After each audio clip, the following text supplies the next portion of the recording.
Économie le max sur i24 News. Bienvenue à tous. Au programme aujourd'hui, chercher l'erreur, un euro fort pour une zone euro affaiblie économiquement. Un schéma qui semble peu à peu prendre fin. Pourquoi la monnaie unique ne recule-t-elle que maintenant, alors même que la crise financière n'avait pas suffi à l'ébranler? Analyse dans un instant avec Thibaut de la Baronnière.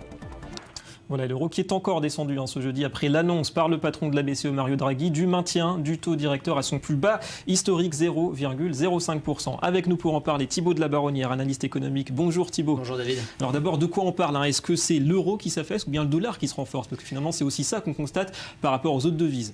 En fait, ce qu'il faut comprendre, c'est que c'est la combinaison des deux. L'économie européenne est à la peine, l'euro est en pâtit, et puis c'est aussi la volonté de la BCE de faire baisser l'euro. Et dans le même temps, la situation étant très instable dans le monde, le dollar sert à la fois de valeur refuge comme monnaie internationale de référence, et en plus le fait que l'économie américaine reparte et que la production de pétrole aux États-Unis se développe rend le dollar encore plus attractif. Des vases communicants. Mais pour vous, cet euro faible, c'est un petit peu un ajustement qui est finalement normal aujourd'hui? C'est normal. Par la situation économique. C'est normal, et c'est surtout souhaité par la BCE pour essayer d'importer de l'inflation et de relancer l'économie européenne qui est désespérément à la traîne. Et c'est une tendance qui va se poursuivre d'après vous, à moyen terme? D'après moi et d'après beaucoup d'analystes de la place financière internationale, on s'attend à ce que l'euro reste plus bas qu'on ne l'a connu ces dernières années et atteigne un 15, un 20 en 2015. Donc on resterait autour de 1,20 quand même. Oui, exactement, 1,20. Alors cette baisse, Thibaut, de l'euro, c'était justement le rêve, un rêve à haute voix d'un certain Arnaud Montebourg, ancien ministre de l'économie en France. Est-ce que cette baisse de l'euro, elle survient trop tard pour un pays comme la France aujourd'hui, pour relancer les exportations? Déjà, il faut comprendre que des pays comme la France et de façon générale l'Europe et la zone euro échangent surtout en euros entre eux. Et donc c'est un faux problème d'une certaine façon d'avoir un euro faible ou un euro fort, puisque quand vous échangez en euros, il n'y a plus de problème de change.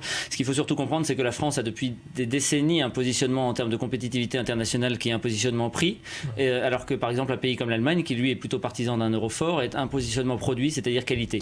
Et la France n'est pas capable de vendre cher des produits qui pourtant sont de qualité parce que son image est Donc ça, c'est le fruit d'une image qui remonte à plusieurs dizaines d'années. C'est difficile de corriger cette image. C'est difficile, voire, comme on le voit, assez impossible. Et du coup, on voit des pays comme l'Allemagne qui ont 200 milliards d'excédents commerciaux et la France qui a 50, 60 milliards par an.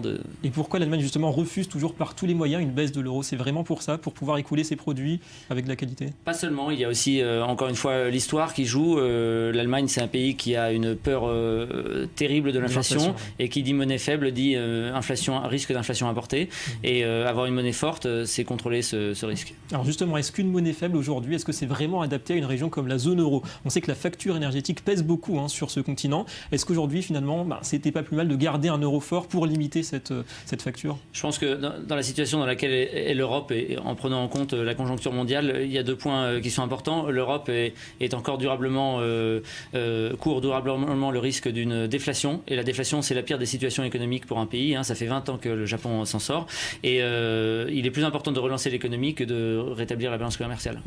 Et aujourd'hui, on sait que les choses ont évolué. La force d'une monnaie, ça ne signifie plus forcément la vigueur de l'économie. Quand on voit la Banque du Japon, par exemple, ou la Fed aux États-Unis, qui ont procédé à des ajustements, à des politiques de relance monétaire, est-ce qu'on n'est pas un petit peu aujourd'hui dans une course à la monnaie faible, justement? Non, on n'est pas dans une course à la monnaie faible, on est dans une course à l'inflation. Les pays en ont besoin pour deux choses, parce qu'elles sont exsangues de toute la dette qu'elles ont, et puis parce que c'est le seul moyen de relancer l'économie. Quand vous avez un risque de déflation, tous les acteurs économiques délaient toutes les décisions d'investissement et d'achat, et l'économie en patine. Un mot, Thibaut, aussi sur les taux obligataires. Ça rejoint un petit peu cette problématique de l'euro fort, euro faible. La France qui a levé ce matin plus de 5 milliards de dollars à un taux record, 1,18%. On peut relier ça à la faiblesse de l'euro ou le changement de l'euro? C'est le grand paradoxe.